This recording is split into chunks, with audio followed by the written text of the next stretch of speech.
responsabilidades compartidas respecto del posible desempeño. Así que en ese aspecto tenemos ahí un punto de acuerdo a lo que ustedes creen, ¿cierto? Entonces, no sé si vale la pena hacerle como, ¿tienen alguna consulta como para nosotros o algo que quisieran enfatizar como respecto de las mismas respuestas que fueron saliendo? Porque Otorgamos eso es la algo relevante palabra. también. Sí. ¿Alguien ¿Profe? quiere opinar? Sí. Es que no sé si vio Margarita. lo que le escribí por el chat, pero yo el día de la prueba le mandé mi desarrollo y según lo que sale en mi curso, usted nunca vio mi correo, entonces Se lo enviaste a Daniel, ¿no es cierto? se lo envié a usted y hoy día le mandé la copia al profe. ¿De qué sección eres? Sección 3. ¿Sección cuánto? 3. 3. Tiene que ser a Daniel. Ya, sí, Ya. porque se la había mandado solo a usted porque no sabía cómo a quién tenía que mandársela, pero hoy día le mandé la copia porque vi la nota y asumí que no habían eh, Visto el considerado desarrollo. el desarrollo. Sí, Como eso. eres de la sección de Ya. Daniel, se lo tienes que enviar a Daniel. Ya, sí, se lo envié hoy día a la mañana al profe y también se lo envió al ayudante por si acaso. Estoy Ya. mirando y efectivamente aquí está. Ya, son 3 imágenes. Ya, yo lo corrijo en un ratito, así que no Ya, me demoro mucho en eso. eso era. Ya. Ya, gracias Macarena. ¿Algún ¿Alguien más? comentario que quieran hacer?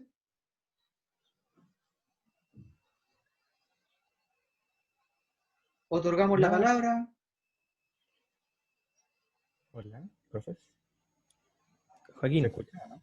¿Sí? Sí, se escucha. Ya, o sea, yo quería hacer como un hincapié así como positivo en realidad, en el hecho de que se demoraron 3 días en revisar una prueba súper larga, Sí, fue igual. extreme. Sí, igual eso en cierto sentido se aprecia, porque como que se tiene en cuenta el hecho de que ustedes están como igual atentos a lo que nos pasa a nosotros, y la consideración de hacer de nuevo la prueba igual creo que fue bastante buena, sobre todo porque yo sé de mucha gente que estudió mucho y al final quizá la prueba como que no pudieron reflejar todo lo que estudiaron en la prueba. Mm. Entonces, igual eso es algo bueno en ese sentido. Y no, eso.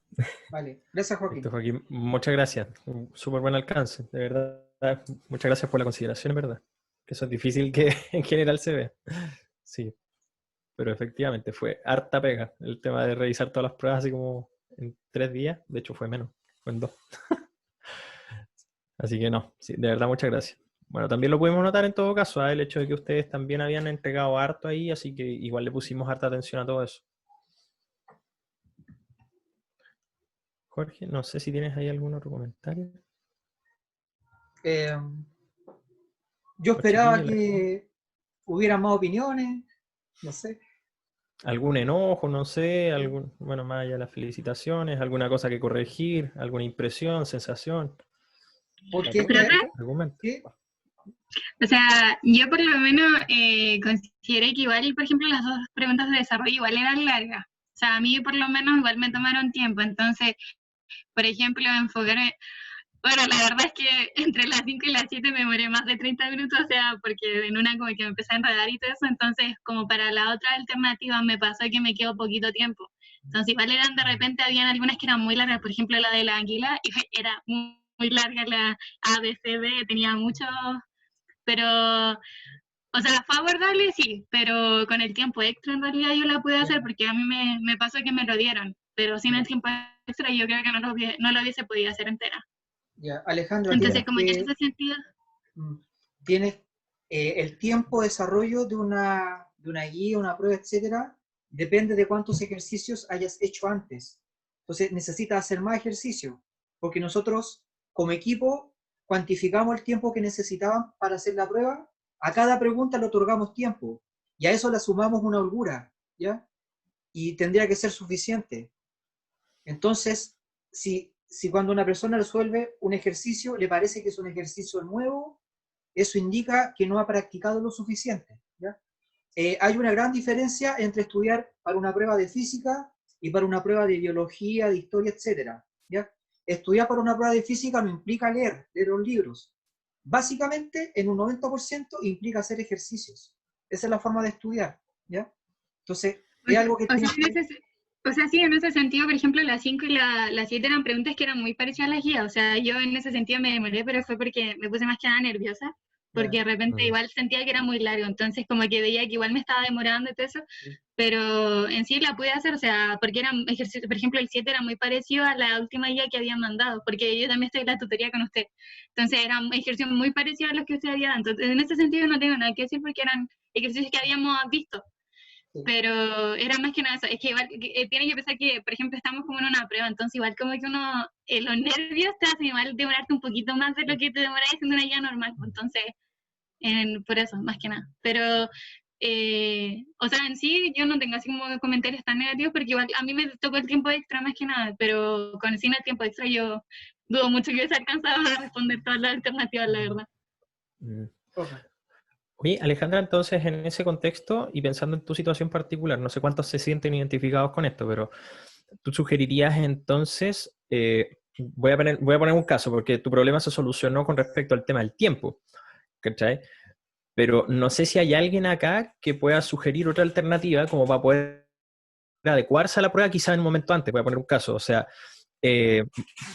un ejemplo que puede no ser la solución, pero quiero que se entienda. Que a lo mejor 10 minutos antes o 20 minutos antes uno esté haciendo ejercicio, por así decirlo, como para adecuar un poco la predisposición y meterse a la prueba en un ambiente en donde ya está como más o menos tensionado. Voy a poner un caso. Eso es como los deportistas que primero hacen calentamiento. Claro, entonces no sé si entiendo bien, pero podríamos tener quizá algunas alternativas nosotros como profe y ustedes como estudiantes para poder sopesar quizá un equilibrio ahí entre las dos ideas. Porque el nerviosismo yo tengo claro que es algo que juega muy en contra, pero también, como dice el profe Jorge, cuando uno hace más ejercicios, en general entra en más confianza, en general, ¿cachai? Entonces, a lo mejor plantear una iniciativa como una especie de propuesta puede ser una buena idea, ¿cachai? Para poder proponerlo a lo mejor para las siguientes evaluaciones, las últimas que quedan, a lo mejor el examen o el próximo semestre para las generaciones que vengan después de ustedes, ¿cachai? Porque depende obviamente del nivel de tiempo de la iniciativa o de cuánto cuesta adaptarla.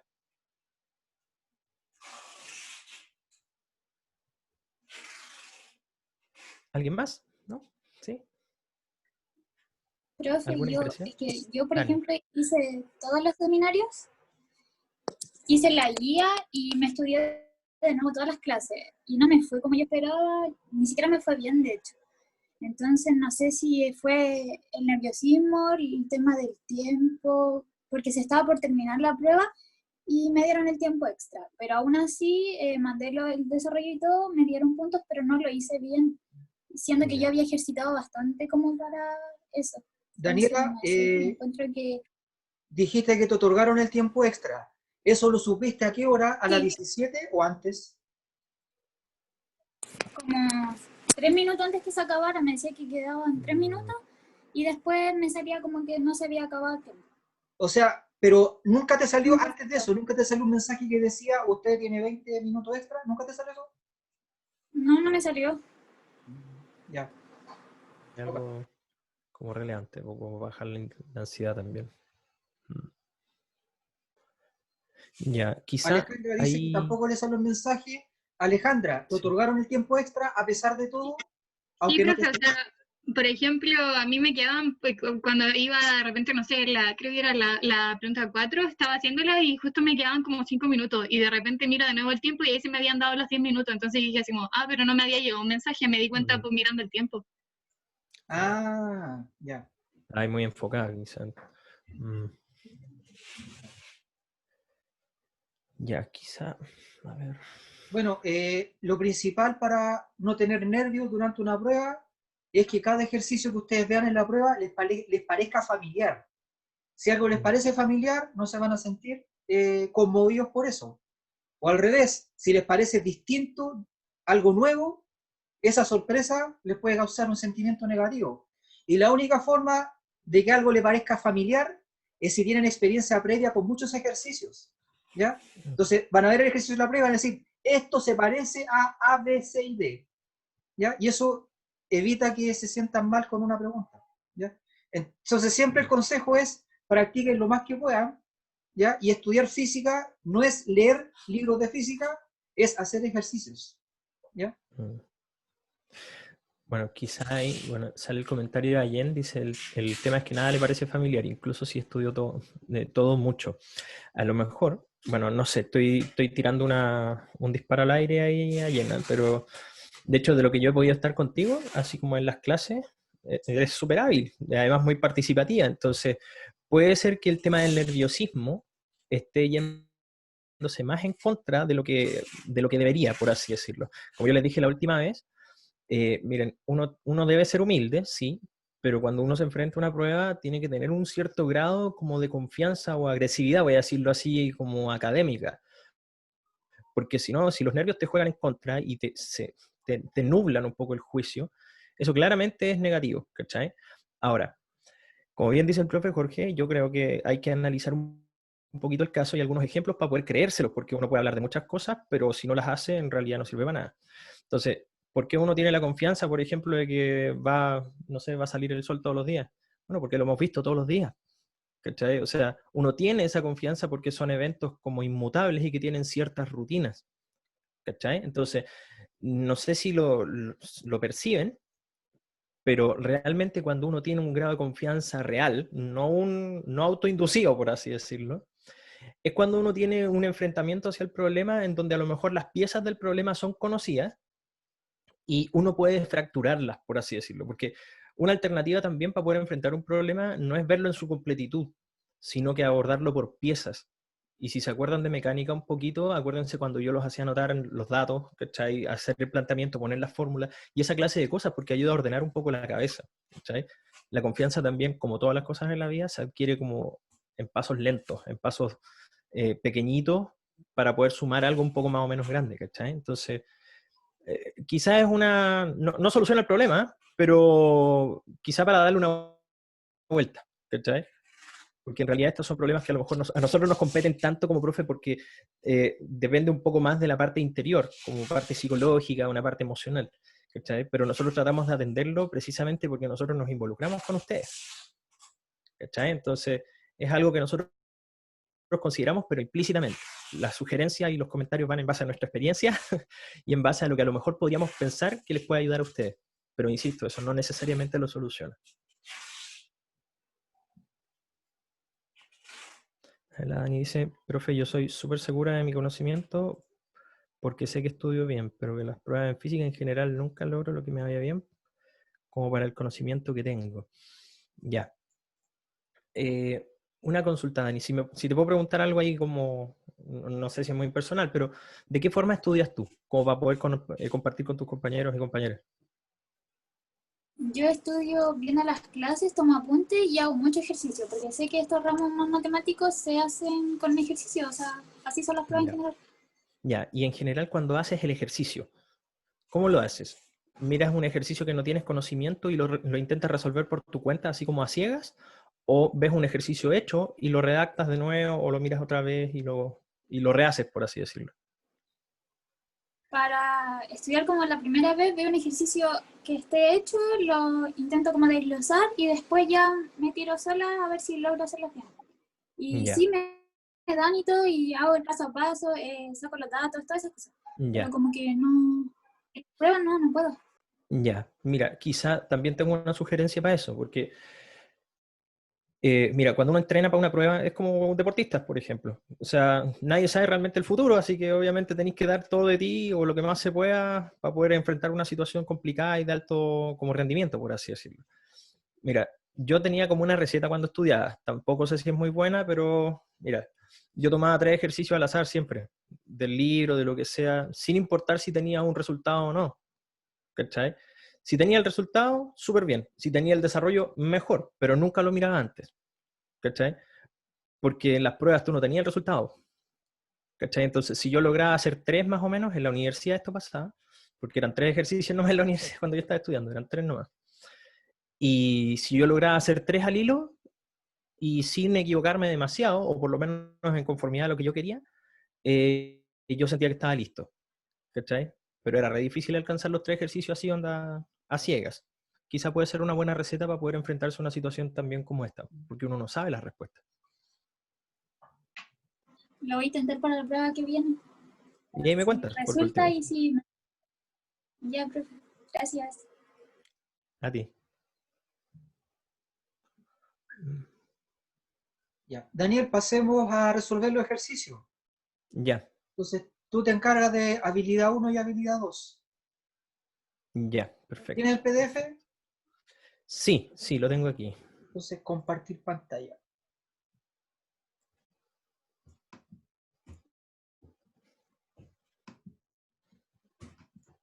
Ya. Oh, ahí sí.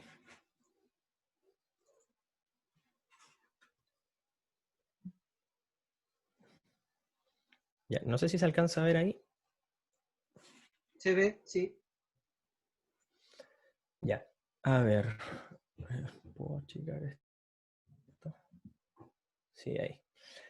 Ya, bueno, tenemos nuestro primer ejercicio. Bueno, obviamente dependiendo si es que les aparecía como primero, en verdad, pero el primero en nuestra ordenación de la prueba. Dice, el circuito de la siguiente figura, la FEM de la fuente es de 10 volts. O sea, voy a hacer un pequeño torpedito aquí, 10 volts.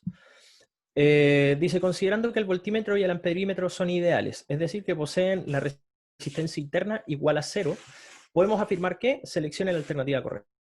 ¿Ya? Entonces, bueno, en este caso vamos a asumir que estos objetos o estos detectores no ofrecen... Ah, perdón, me equivoqué aquí. Estaba mirando el voltímetro. Aquí son 10. Estos detectores tienen resistencia 0, por ende no influencian de ninguna forma la configuración del circuito. Entonces hay que ir evaluando algunas de las alternativas y ver cuáles son las correctas, obviamente. ¿Ya? Bueno, vamos a ir viendo cuáles sí y cuáles no para poder ir avanzando más o menos rápido. Y dice la primera alternativa A. La corriente circulante por el circuito es constante, dado que las resistencias están conectadas en serie. Bueno, por conservación de la carga en este caso, obviamente sabemos que los circuitos o estas dos resistencias están conectadas en serie, así que como no existen acumulaciones de cargas en las resistencias, por ambas resistencias fluye la misma corriente. ¿Ya? Así que esa por definición literalmente debería ser correcta. Voy a ver la B. Dice, las resistencias están conectadas en paralelo, de modo que la resistencia equivalente es mayor que la mayor de las resistencias. Bueno, claramente observando el dibujo, el único que podría haberles producido algún conflicto puede haber sido esta sección de acá, que da como la sensación de que está como dos resistencias en paralelo, que en cierta forma lo están, porque obviamente el voltímetro se conecta en paralelo para poder medir la diferencia potencial, pero no está aludiendo al circuito. Así que en ese sentido, obviamente, esta debería ser incorrecta, porque las resistencias estaban en sí. Y como pueden ver, lógicamente, estas dos eran opuestas en sí. Entonces, si una era correcta, necesariamente la otra no lo era, porque había que definir si es que dos resistencias estaban en serio en paralelo. Así que ambas no podían ser falsas o verdaderas simultáneamente. ¿Ya? La C dice, la corriente total del circuito, la corriente total por el circuito es constante, dado que las resistencias están conectadas en paralelo. Como la B era falsa, obviamente esta es falsa, principalmente porque identificamos que estas resistencias estaban en serie. D, la resistencia la diferencia de potencial en la resistencia de 3000 ohm es igual a la diferencia de potencial en la resistencia de 6000 ohm. Ese valor es igual a 10 voltios. Bueno, por definición y por las propiedades de los circuitos eléctricos, cuando están en serie, acuérdense que el voltaje o la diferencia de potencial se manifiesta como una caída dependiendo de la resistencia que tengan cada una de estas resistencias o el valor de la resistencia. Entonces, por supuesto que no pueden ser iguales. ¿Ya? Así que, y en el caso que lo hubiesen querido calcular, tienen ahí la ley de Ohm para poder extraerlo también confirmado que por tener resistencias distintas, entonces les corresponden diferencias de potencial distintas. Y dice, ninguna de las otras 4 alternativas es verdadera. Eso es falso, porque sí hay una de las que es verdadera, y esa correspondería a la alternativa A. ¿Ya? No sé si hay dudas o hay consultas ahí, chiquillos, chiquillas. Voy a checar esto un poco. ¿No? Voy a poner el chat que no estoy seguro. Ahí sí tenemos algo.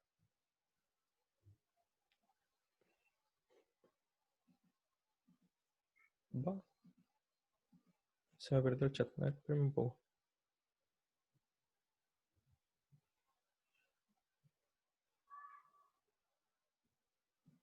Perdón.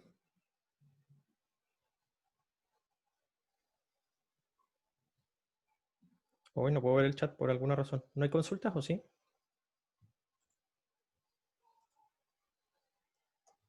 Si alguien tiene una consulta, la puede hacer por micrófono.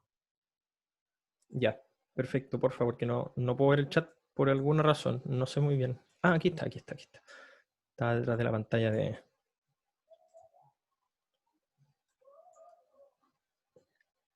Ese documento. Ah, ya, perfecto. Sí, ni un problema. Ni un problema, Alejandro. ¿Qué te pidieron, Daniel? Dice si se puede subir este documento. No, lo que se sube es el video.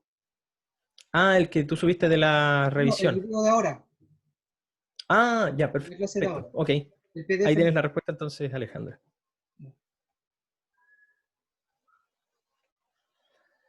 Ya, dice acá, una partícula de carga negativa y masa despreciable se desplaza horizontalmente hacia la derecha y de pronto comienza a describir una trayectoria circunferencial en el sentido horario, tal como indica la siguiente figura. Bueno, como ustedes pueden ver ahí, hay que tener claro también el tema de los ejes, porque aquí está dibujado de una manera distinta, considerando un poco la experiencia que hemos tenido ahora último, ¿ya? Que son ejes algo así. Voy a ponerlo así. Este es el Y, este es el X y este es el Z. Ya, no olvidar eso también porque este es un problema en donde también hay que imaginarlo. Eso es exactamente lo mismo que lo de acá. Bueno, y dice, respecto a este comportamiento de la carga, se afirma que se debe a la acción de, y ahí hay un set de alternativas, de 6 alternativas, en donde uno tiene que evaluar cuáles son las correctas o cuáles son las incorrectas. Bueno, obviamente tenemos algunos datos, y esto es, aquí quizá puedo ayudarles un poquito. A pensar un poco también el ejercicio y tratando de hacer un poco la reflexión. Miren, cuando yo digo que hay que seccionar el problema en problemas más chiquititos, porque puede ser que a lo mejor la descripción del problema es muy amplia y uno no ve muchas piezas porque como que lo ofusca esa clase de cosas. Uno tiene que empezar a mirar cosas pequeñas. Ejemplo, la carga es negativa, así que sabemos inmediatamente que esta carga tiene signo menos. ¿Qué se me viene a la cabeza inmediatamente? Bueno, en vez de ocupar la regla de la mano derecha, podría ocupar la mano izquierda o tener claros cuáles son las notaciones o las orientaciones de los vectores en este caso. La velocidad es a la derecha y el resto ahora es lo que hay que analizar. Un campo magnético, bueno, dice, respecto al comportamiento de la carga, se afirma que se debe a la acción de, o sea, el comportamiento de este movimiento, o del movimiento de esta carga, se debe a. Dice, un campo magnético que apunta en el sentido 0, 0, 1, es decir, positivo en el eje de las zetas, ¿ya? Como se puede notar, tenemos nuestro vector del eje Z apuntando en los positivos saliendo de la pantalla, o saliendo de la hoja, como ustedes quieran verlo. Si eso es así, y nosotros ocupamos, aquí va a depender obviamente cómo haya sido la instrucción que hayan tenido, pero solo yo ocupar la mano izquierda para poder describir este comportamiento. Entonces, si observo que es una partícula negativa, dedo gordo, acuérdense que es el que apunta hacia donde se mueve la carga, el resto de los dedos apunta hacia donde va el campo, si es que quieren verlo así, y la palma puede apuntar hacia abajo. ¿Ya? Sabiendo eso, entonces ustedes pueden observar que existe un campo magnético que está moviendo a la partícula, como moviendo hacia abajo, y al ser negativa, que es a causa de un campo que va en la otra dirección, o sea, perdón, en el otro sentido. ¿Ya? Esa es una forma de verlo. Lo otro pueden verlo con el tema de los ejes, también con esta mano. ¿Ya? Hay varias alternativas, pero de todas maneras lo que nos dice esto es que el campo en realidad no va en esa orientación, sino que va en el sentido contrario. Por ende, esta es negativa. O sea, es falsa. ¿Ya? Dice, un campo que apunta en el sentido bla. Esta, por supuesto, es correcta por lo que acabamos de concluir recién. Y dice 3, una fuerza magnética variable en módulo. Si la fuerza hubiese sido variable, la descripción de esto probablemente no haya sido como una circunferencia. Y aquí dice que la trayectoria es circunferencial. Eso es muy importante, porque para que sea una trayectoria circunferencial uno necesita una fuerza central constante. Así que esta queda descartada. 4 dice una corriente que viaja en el sentido 0, 0, 1. Igual esto es tentador porque cuando uno piensa en esto, uno dice, chuta, ya la partícula se está moviendo como en el sentido de las manecillas del reloj. Y a lo mejor uno podría sugerir, ¿ya?, como una corriente o se podría haber imaginado como un movimiento de una corriente cuando ocupa la regla del tirabuzón, ¿ya? Y que en general uno lo habría dibujado así. Vamos a ponerlo acá. Por ejemplo, ¿ya? Que es muy tentador, porque obviamente describe una forma muy parecida a la trayectoria de la partícula. Pero no se olviden que eso es un campo magnético generado por un supuesto cable, ¿ya? Y acuérdense también de que el campo magnético que nosotros necesitamos para poder describir el movimiento como circunferencial debe ser constante, o sea, no puede cambiar de dirección. Ahí Alejandra dice, es porque el ángulo entre la corriente y el campo sería 90. Efectivamente, también. Pero fíjate que aquí nuestro campo magnético va a ir cambiando a medida que la trayectoria de la partícula también va cambiando, entonces es una descripción mucho más compleja. ¿Cachai? Entonces, si bien el campo magnético generado por un posible cable se parece mucho a la trayectoria de la partícula, no explica el por qué esa partícula se está moviendo así. ¿Ya? Así que esta debería quedar descartada. ¿Ya? Obviamente, por la misma razón y por el mismo argumento, no puede ser la otra, porque independiente hacia donde vaya la corriente, va a generar un campo magnético central, por así decirlo, o radial, que también se le llama. Y bueno, obviamente por la misma razón, esta tampoco podría ser, porque son campos magnéticos variables. ¿Ya? Así que, en principio, debería ser solamente la alternativa 2. Y eso es la que responde a la respuesta. ¿Se entiende o no? Chiquillos, chiquillas. ¿Dudas, consultas? César dice que sí. Daniela ¿Se dice entiende que que sí, parece? Dani sí. Ale también parece que dice que sí. ¿Los demás? ¿Las demás todo ok, parece? Ya. Entramos a esta pregunta que es mucho más compleja. Ojo con eso, porque la complejidad no tiene nada que ver con el tema de la dificultad. Acuérdense de eso. La dificultad tiene que ver un poquito más con el uso de la memoria, o sea, cuánto uno recuerda los términos, etc. Pero esta es una pregunta en donde hay muchas piezas que unir y eso la hace compleja. ¿Ya? Se necesitan muchísimos pasos o muchos pasos para poder entender la completitud. ¿Ya? Así que hay que darse un tiempito para poder reflexionar un poco esta pregunta. Dice, considere las siguientes 3 situaciones experimentales. Los electrocitos de una anguila eléctrica se comportan como un condensador de placas planas y paralelas. La separación entre un par de electrocitos, uno positivo y otro negativo, pasa del valor D al valor 2D, manteniendo la diferencia de potencial constante. Ya. Eso, en términos estrictos, no debería ser verdad, porque, de hecho, voy a... Uy, no me cabe todo esto, voy a ponerlo acá, para que se pueda ver completo.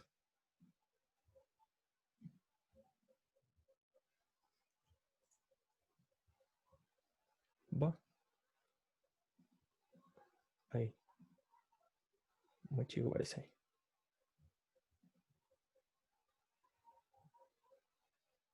Ya. Acá.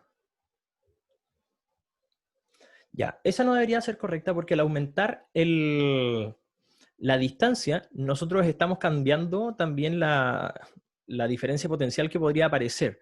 De hecho, si pongo el términos de la ecuación de capacitancia, que se los puedo anotar acá, hoy tengo un problema aquí con esto, porque están saltándome las pantallas ya.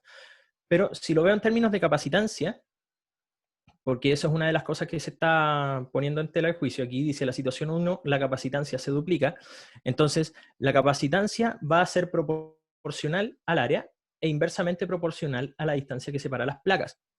Si nosotros tenemos eso y sabemos que C es igual a Q por B, entonces al cambiar D, cambia C, y si cambia C, entonces cambia B. Entonces, ahí podríamos tener un pequeño problema. Daniel dividido. Oh, perdón, lo anoté mal. Sí, Q partido por B. Lo siento, aquí. Y esto... Acá. Ahí lo puse con proporcionalidad, perdón. Esto es A partido de. Ahí sí. ¿Ya? Entonces, obviamente, como son ecuaciones dependientes, uno sabe que si mueve la distancia, va a mover la capacitancia, y si mueve la capacitancia, entonces necesariamente cambia la diferencia potencial. Así que esa no debería ser correcta.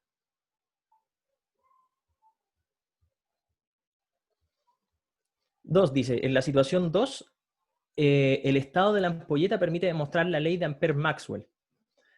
Ya, dice aquí en la situación 2, un científico tiene un imán en su mano, de modo que lo acerca y lo aleja a una espira circular conectada a una ampolleta. Aquí es un poco difícil imaginar como esta situación, y hay que tener más o menos claro el tema de la ecuación de Ampère-Maxwell.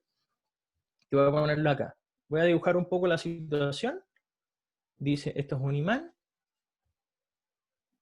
norte y sur, y de modo que se acerca y se aleja de una espira, voy a ponerlo así, de hecho lo voy a poner aquí entre medio, aquí, que se acerca y se aleja de una espira circular conectada a una ampolleta. Bueno, podría ser algo así en verdad. Ya ni se dibujan estas ampolletas porque son todas LED hoy día, pero aquí. ¿Ya? Entonces, en principio dice, el estado de la ampolleta permite demostrar la ley de Ampère-Maxwell. Lo más probable es que si uno acerca y aleja el imán, uno efectivamente podría observar que la ampolleta genera o no genera algo de luminosidad.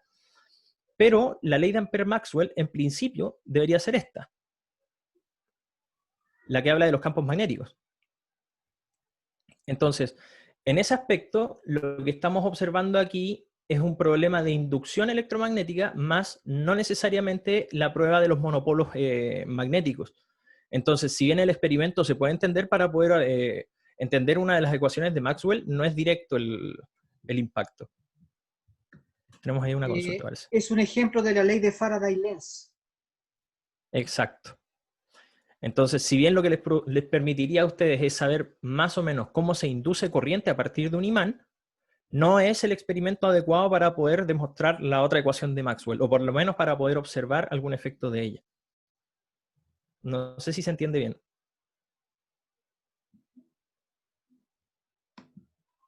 ¿Sí o no?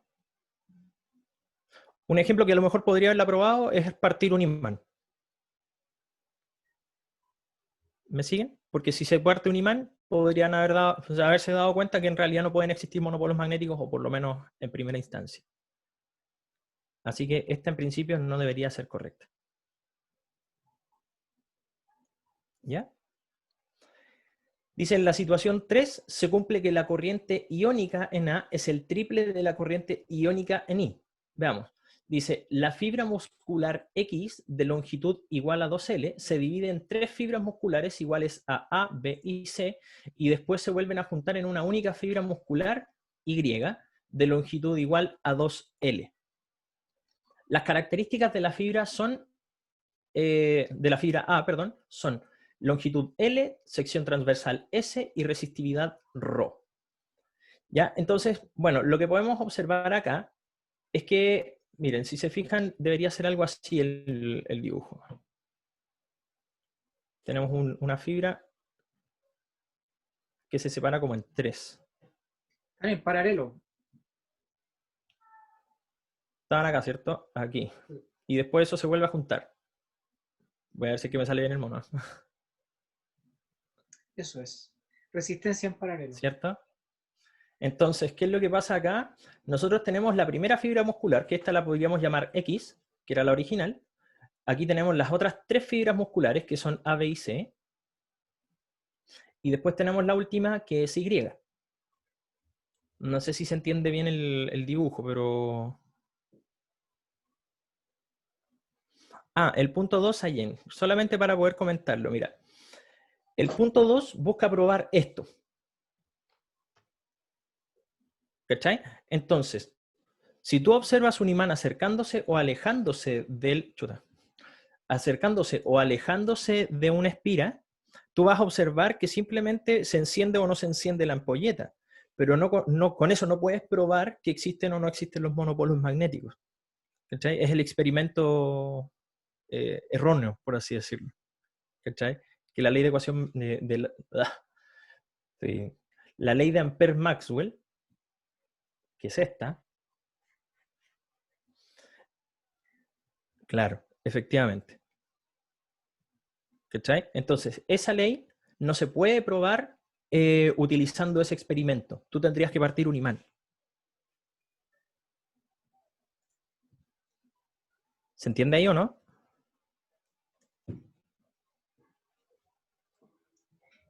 Solo mencionar que la ley de Ampère-Maxwell es la ecuación que dice que un campo magnético variable puede ser creado por una corriente variable o por un campo eléctrico variable. ¿Ya? O por un... Exacto. Esa es la cuarta ecuación de Maxwell. ¿Ya? La de los monopolos se relaciona con el flujo del campo magnético. Que es Oh, una ley yo de estoy Gauss. mandándome el carril entonces aquí. Perdón. Claro. A ver. La de los monopolos, o mejor dicho, dipolos magnéticos, es la de Gauss magnética. Oh, a ver, dame un segundo. Claro, esta.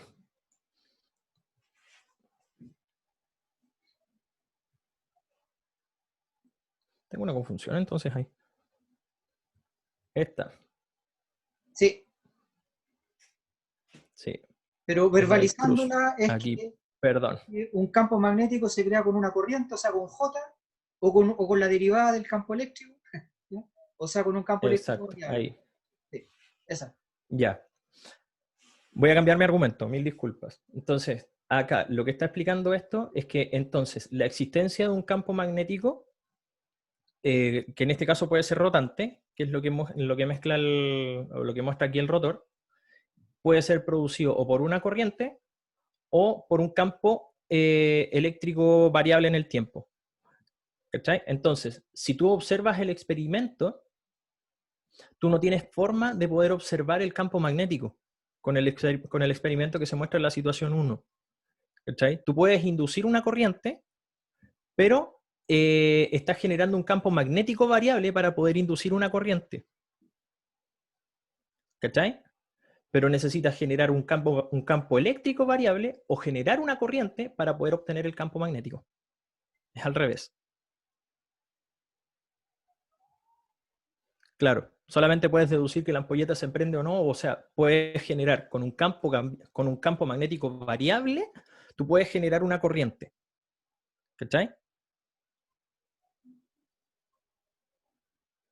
Y a lo que está aludiendo también ese experimento es a la ley de Lenz, que a fin de cuentas te está diciendo del cómo de alguna manera se cambia el sentido de la corriente cuando tú cambias la orientación del imán, como el cómo lo ingresas. Si entras se genera una corriente para un lado y si lo sacas se genera para el otro. ¿Cachai?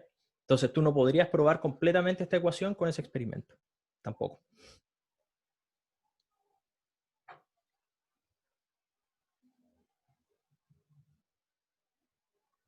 ¿Cachai? Voy a ponerlo así. Si tú pones un imán, voy a ponerlo en términos quizá un poco más palpables. Si tú ingresas un imán, vas a generar una corriente en un sentido y que la ampolleta, por ejemplo, se va a hacer crecer. Si sacas el imán, también se va a generar una corriente, pero en el otro sentido. Pero eso no tiene cercanía o no puedes probar que de alguna manera al generar un campo eléctrico, o sea, al generar un cambio en el campo magnético, tú estás generando esa corriente o generando un cambio en el campo eléctrico. En todo caso, la situación 2 es el típico experimento para probar la ley de Faraday-Lenz. Claro, que te da el sentido de la corriente. ¿Cachai? También que un campo magnético variable te genera una FEM, un voltaje. Claro. ¿Se entiende un poco mejor ahí? Claro, exacto. Si entra de norte a sur, efectivamente, es una dirección. ¿Cachai? Entonces, ese experimento que se propone ahí, en realidad te sirve para poder probar la orientación de esa corriente, no el origen del campo magnético necesariamente. O el origen de la corriente inducida.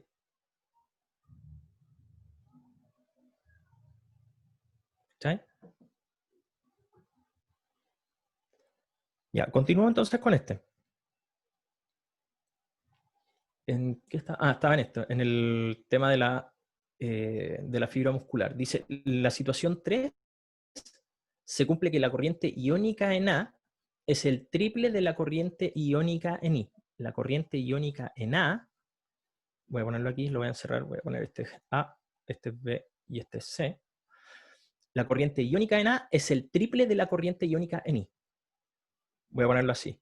Si ustedes lo miran en términos bien fáciles, en realidad la corriente iónica que sea que pase por aquí, si pensamos que esto es un circuito en parte ideal, debería dividirse en los sectores A, B y C. Por ende no podría ser el triple. Tiene que ser menor. ¿Se entiende o no? ¿Sí? Así que por esa razón debería ser... Y como A, B y C son iguales, es un tercio. Exacto. En principio debería ser un tercio porque tienen exactamente las mismas dimensiones. Así que fuera eso. Siguiendo en el análisis, dice, en la situación 1, el campo eléctrico se duplica.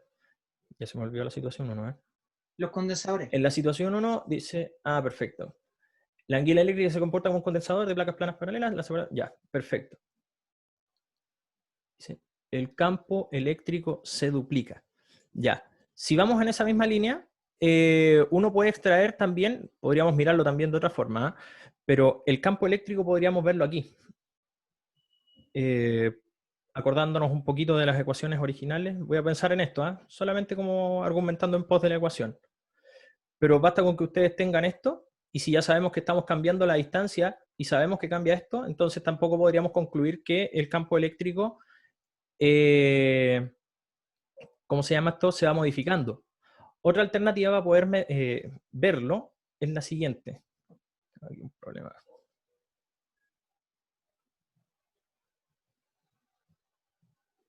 Un segundito que tengo aquí un problema con el computador. ¿Me escuchan, cierto? Sí. Tengo ventanas que me están saltando por todos lados.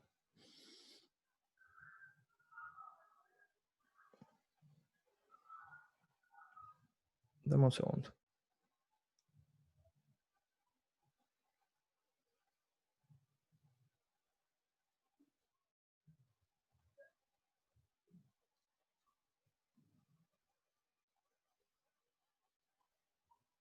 Ya, perdón.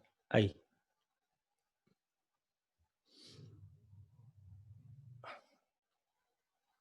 Creo que sí. Tengo un problema, Jorge. Necesito así que... A ver. Tengo el computador pegado. Dame un segundo.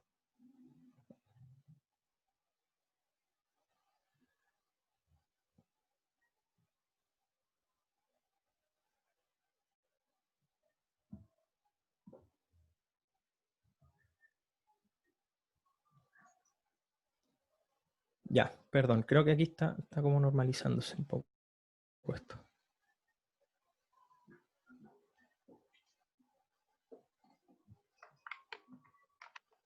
Denme un segundito, ¿eh?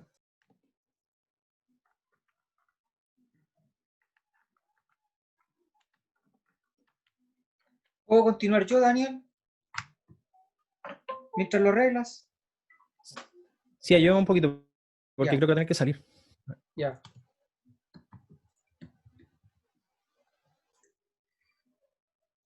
Entonces...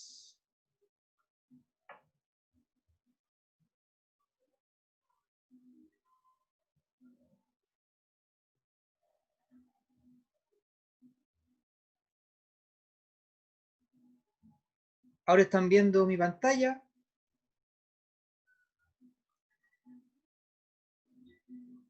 Dice, en la situación 1 el campo eléctrico se duplica, ¿ya? De hecho, como la separación aumenta, tenemos la misma energía en un volumen mayor, ¿ya? Eso implica que, dado que la energía se deriva del campo eléctrico, eso implica que el campo eléctrico se vuelve menos denso. Las líneas de campo se separan más, así que el campo eléctrico no se duplica, ¿ya? Disminuye. Después dice, en la situación 3, se cumple que la resistencia equivalente del sistema A, B y C, que son resistencias en paralelo, ¿ya? Es igual a ρ por L partido por 3 por S, ¿ya? Observemos que la resistencia, ya sea de A, de B o de C, es ρ por L dividido por S, ¿ya? ρ por L dividido por S. Y como están en paralelo, y se aplica la fórmula de resistencia en paralelo, les queda que la resistencia del sistema es la resistencia de 1 dividido por 3. Y justamente aquí está el factor 3. Así que 5 es verdadera, ¿ya? Lo que hay que hacer antes de pasar a esto, ¿ya? A, B, C, D y E, primero hay que especificar en una hojita aparte si 1 es verdadero o falso, si 2 es verdadero o falso, etc. Hacemos la lista y con eso ya podemos responder lo que sigue, ¿ya? Entonces sabemos que 4 es falso, 5 es verdadero, ¿ya? Y 6, en la situación 2 se cumple que mientras más rápido se mueve el imán, menor luminosidad exhibirá la ampolleta, ¿ya? De hecho, como esto implica conservación de la energía mecánica se convierte en la energía mecánica de movimiento del imán, se convierte en energía eléctrica que hace que la ampolleta se prenda. Así que no puede ser que mientras más energía cinética haya, obtengamos menor luminosidad. Tiene que ser lo contrario, ¿ya? Así que 6 es falsa, ¿ya? Entonces, considerando la lista que tienen que hacer ustedes de verdadero y falso de la 1 a la 6, ¿ya? Se concluye que, dadas estas combinaciones, ¿ya? La única verdadera es la letra E, ¿ya? Pero para eso, les reitero, tienen que hacer una lista de verdadero y falso de cada una, ¿ya? Siguiente pregunta. Se prende una linterna debajo del agua, de modo que el rayo de luz viaja paralelo a 1,1,1. Ya, recordemos un par de cosas de la luz viajando en el agua. Primero, la rapidez tiene que ser menor que la máxima, menor que 3 por 10 elevado a 8 metros por segundo. También recordemos que el color o la frecuencia no cambia. Y recordemos que el campo eléctrico de una onda electromagnética tiene que ser perpendicular a la velocidad, ¿ya? O sea, el campo eléctrico tiene que ser perpendicular a 1, 1, 1. ¿Ya? Situación 2. En los exámenes de diagnóstico médico se utilizan radiografías y resonancia magnética para así obtener imágenes computacionales. Se sabe que para analizar el estómago se utilizan ondas electromagnéticas de frecuencia del orden de los 5 MHz, mientras que para analizar músculos, que son más densos que el estómago, se utilizan ondas electromagnéticas de frecuencia del orden de los 200 millones de Hz, mientras que para analizar huesos, que son más densos que el estómago y que los músculos, se utilizan ondas electromagnéticas del orden del trillón de Hz. Conclusión: a mayor densidad, mayor frecuencia o mayor energía hay que usar para estudiar distintos tejidos biológicos, ¿ya? Situación 3. Dos partículas cargadas A y B describen trayectorias circunferenciales en el plano XY en una zona donde el campo magnético apunta en sentido menos Z. Ambas partículas tienen la misma energía cinética, o sea, el mismo valor masa por rapidez al cuadrado, ¿ya? Partido por 2, energía cinética, y la trayectoria circunferencial es tal que el radio de A es el doble del radio de B, ¿ya? ¿En qué influye el radio? El radio influye en la fuerza centrípeta, porque la fuerza centrípeta es masa por rapidez al cuadrado partido por radio. En el caso A, se divide por un radio que es 2 veces el radio de B, ¿ya? Pero por otro lado, la fuerza centrípeta también es igual a carga o rapidez por campo magnético. Así que, si se igualan las dos ecuaciones, masa por rapidez cuadrado partido por radio, con carga por rapidez por campo magnético, se descubre que a la izquierda vamos a tener dividido por radio, o sea que la fuerza es inversamente proporcional al radio, y a la derecha vamos a tener multiplicado por la carga. A mayor carga, mayor fuerza centrípeta. En resumen, a medida que la carga crece, el radio tiene que disminuir. Son inversamente proporcionales, ¿ya? En la situación 1, el campo eléctrico puede oscilar paralelamente a -1, -1, -1. Eso es falso porque dijimos que tenía que ser perpendicular, ¿ya? Y -1, -1, -1 no es perpendicular a 1, 1, 1. De hecho, el ángulo es 180 grados. Entonces, en nuestra lista tenemos que escribir que 1 es falso, ¿ya? Después dice, en la situación 2, se afirma que es adecuado estudiar los músculos por medio de rayos X e infrarrojo. Eso es falso, ¿ya? Porque infrarrojo no nos sirve, ¿ya? Infrarrojo está bien para el estómago, pero no para los músculos. Y rayos X está bien para los huesos, no para los músculos, ¿ya? En la situación 3, la carga de A es negativa, mientras que la carga de B es positiva. Eso se relaciona con el giro, donde dice que A gira en sentido antihorario, mientras que B gira en sentido horario. Si usan la regla de la mano derecha, ¿ya? Donde el pulgar es la velocidad, el índice es el campo y el cordial es la fuerza centrípeta, descubren que están cambiados, ¿ya? Es decir, en la situación 3, la carga de A es positiva, mientras que la carga de B es negativa, ¿ya? Eso es con la regla de la mano derecha o con la fórmula que dice que carga es, que fuerza es igual a carga por velocidad cruz campo. Así que 3 es falso. Después dice, en la situación 1, el campo magnético puede oscilar paralelamente a menos 0.707, 0 y menos 0.707.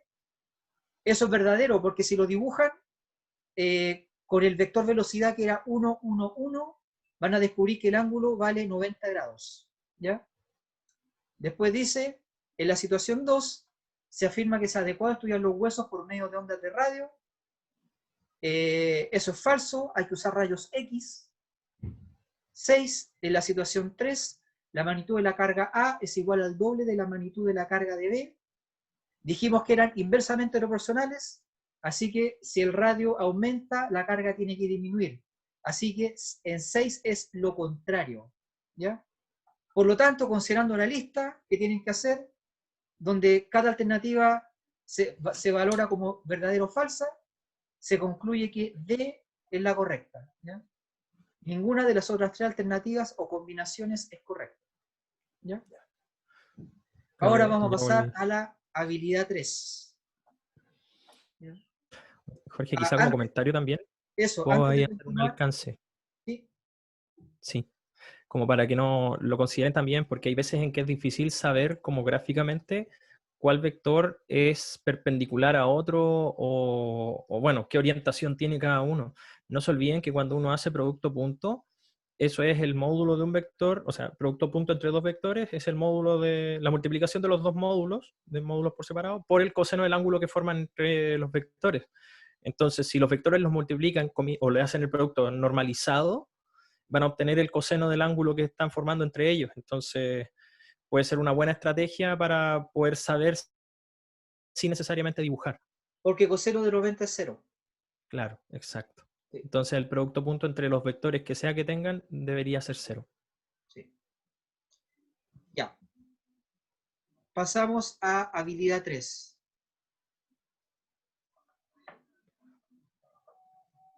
Dice, 2 átomos ionizados, hidrógeno más 1, carga igual a E, y deuterio más 1, carga igual a E, se desplazan con una rapidez igual a 10 elevado a 8 metros por segundo, de modo que al salir por la rendija S, alcanzan a describir una semicircunferencia en sentido antihorario, hasta que impactan en la placa fotográfica P, estando finalmente ambos separados por una instancia D. Calcule el valor de D, sabiendo que la magnitud del campo magnético es igual a 50 Tesla. La masa de los átomos ionizados son las siguientes. Para el hidrógeno más 1 es 1.4 por 10 a la menos 26 kilogramos, y para el deuterio más 1 es 3.9 por 10 a la menos 26 kilogramos. Aquí está el esquema. Los iones parten en el extremo inferior derecho, ascienden, como le indica la flecha roja, salen por la rendija S. Debido al campo magnético que apunta en menos Z, su trayectoria se tuerce hacia la izquierda, y como pueden ver, la separación D es igual a 2R2 menos 2R1. ¿Ya? Vamos a ver cómo se resuelve esto.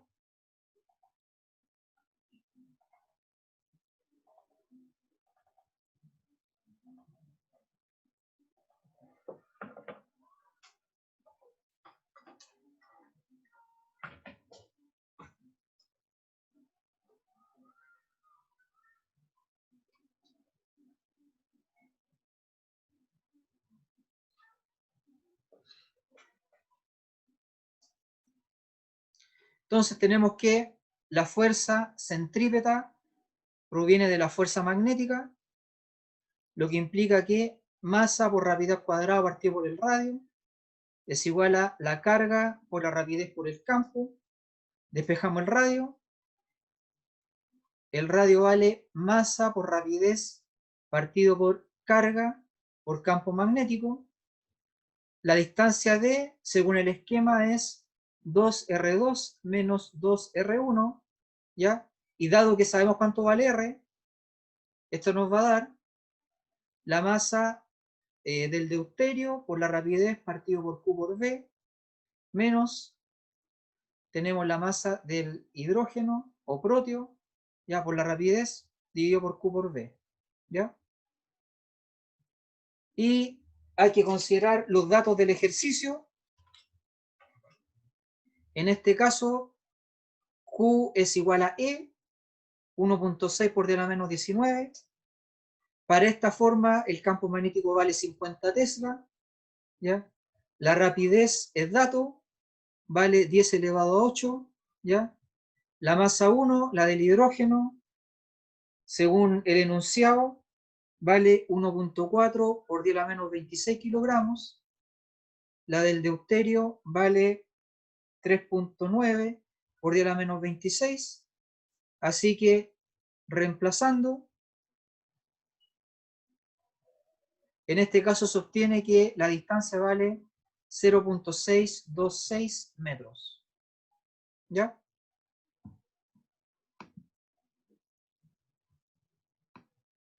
Alguien pregunta si las masas dependían dice, ¿eran distintas para todos? La respuesta es sí. A veces aleatoriamente puede salir, por casualidad, masas iguales o similares, pero eran aleatorias, ¿ya? Dice César, me salieron con datos diferentes, correcto. Ya se espera eso. Se espera que sean con datos diferentes. Es decir, si quieren saber cuánta era la respuesta para ustedes específicamente, en este paso tienen que colocar los datos que correspondían, ¿ya? O sea, el procedimiento es el mismo hasta acá, ¿ya? Es el paso que hace que cambie todo, ¿ya? Ya.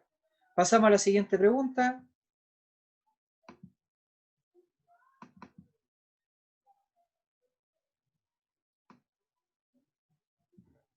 La línea espectral principal de cierto elemento químico sumergido en un fluido de baja viscosidad corresponde a un rayo de luz con una velocidad igual a 10 a la 6, 10 a la 6, 10 a la 6 metros por segundo. Por otro lado, se sabe que el versor del campo eléctrico es igual a menos 0.707 en X, 0 en Y y 0.707 en Z. Encuentre la componente Y del campo magnético sinusoidal en X igual a 10 a la menos 15 metros, T igual 10 a la menos 20 segundos, sabiendo que la fase phi vale 5.77 por 10 a la 7X, más 10 a la 14T más 5, obviamente en radianes, y que la amplitud o valor máximo del campo magnético es igual a 250 Tesla.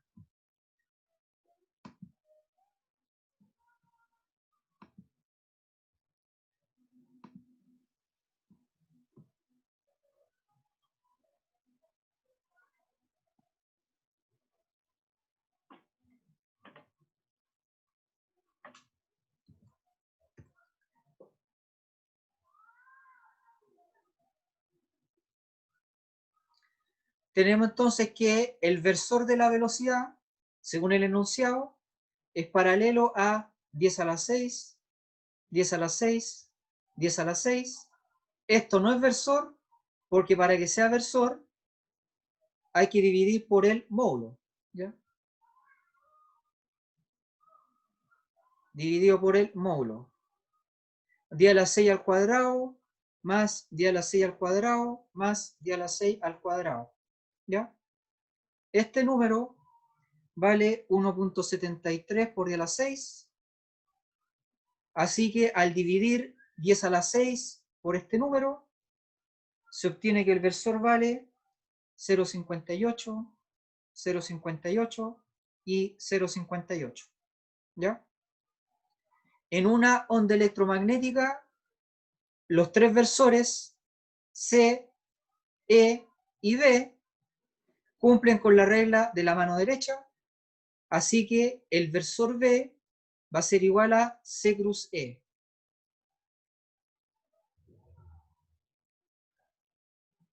Reemplazamos los valores para calcular el producto cruz. C vale 0,58, 0,58, 0,58. En cambio, el campo eléctrico, el versor es dato, menos 0.707, 0 y 0.707. Hay que resolver el producto cruz.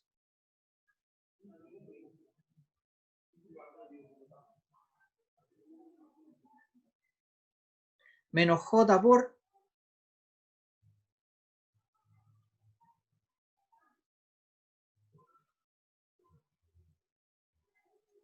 y el eje Z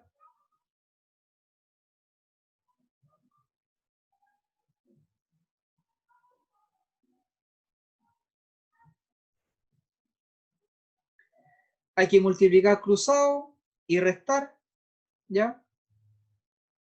Al hacer eso se obtiene que el campo magnético vale 0.41 menos, que el versor del campo magnético vale 0.41 menos 0.82 y 0.41. Como el campo magnético es un campo oscilante y viajero, se va a escribir como V sub 0 seno de la fase por el versor, ¿ya? La fase es dato, la fase vale 5.77 por 10 a la 7 multiplicado por X, que es a la menos 15, más 10 a la 14 multiplicado por el tiempo, que vale 10 a la menos 20, más 5, eso da aproximadamente 5, ¿ya? Eso es 5, esto es dato, vale 250, ¿ya?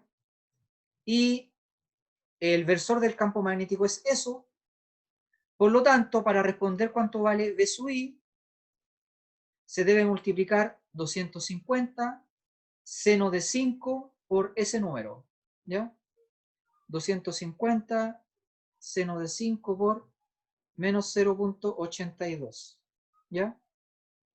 Y ese número es 196 Tesla. Esa era la respuesta para este ejercicio.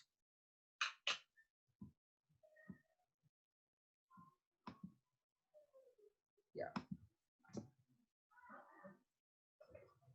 ¿Alguna duda?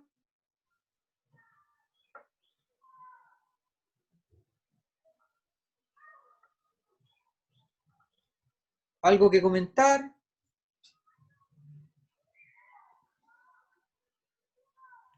Parece que no.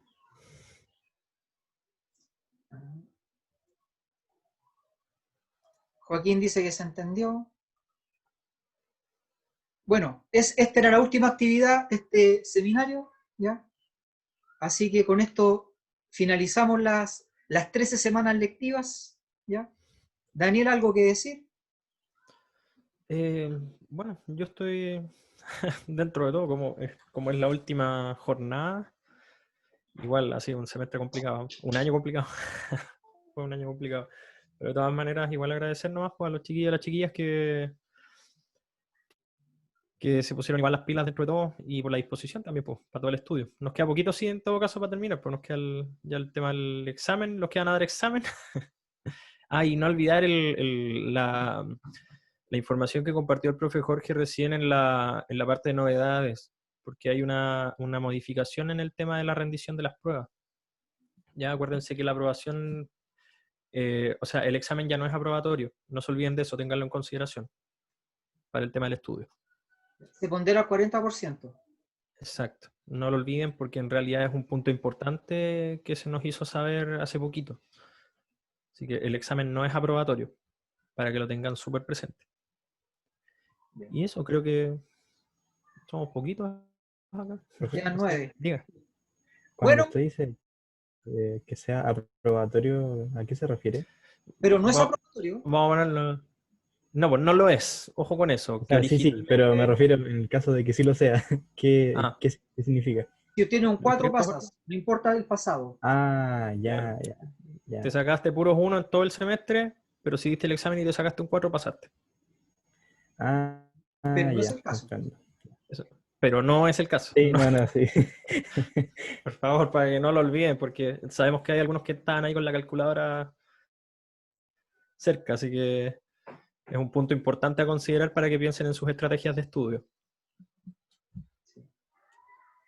Bueno, dejamos hasta aquí este seminario. Me despido, que estén bien. Chao a todos, que estén muy bien. Un abrazo Chao. grande. Gracias, Jorge, por todo. Nos vemos. Nos vemos. Chao, chao. Chao.